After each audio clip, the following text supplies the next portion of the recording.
নারায়ণগঞ্জের ফতুল্লার পঞ্চবটি বিসিক শিল্পনগরীতে কিশোর গ্যাংয়ের উৎপাতে চাঁদাবাজি আর ছিনতাই আশঙ্কাজনক হারে বেড়েছে। সেই সাথে মাদক সেবন ও মাদক কারবারিদের উত্থানও থেমে নেই।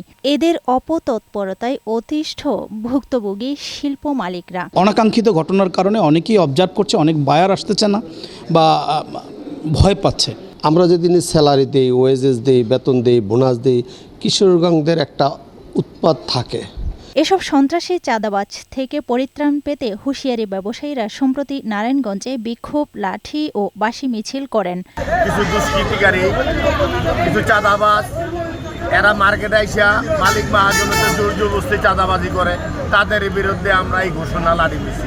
সম্মিলিতভাবে এদের প্রতিহত করার ঘোষণা Bangladesh network manufacturers and exporters association BKME এর নেতাদের। আমরা খুব দৃঢ় প্রত্যয় নিয়েই ঘোষণা করেছি প্রত্যেক মালিক এই ধরনের কিশোর গ্যাং এবং যে কোনো প্রকার সন্ত্রাসী কর্মকাণ্ডকে প্রতিহত করবে।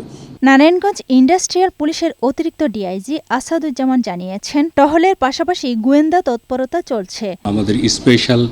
আমাদের কিছু আভিযানিক টহল সবসময় আমরা রেখেছি। গোয়েন্দা তৎপরতার মাধ্যমে আমরা ব্যবস্থা চালিয়ে যাচ্ছি। ইনশাল্লাহ এই ধরনের কোনো দুর্ঘটনা আমরা ঘটতে দেব না। ব্যবসা বান্ধব পরিবেশ নিশ্চিত করতে প্রশাসনের প্রতি আহ্বান জানিয়েছেন ব্যবসায়ীরা।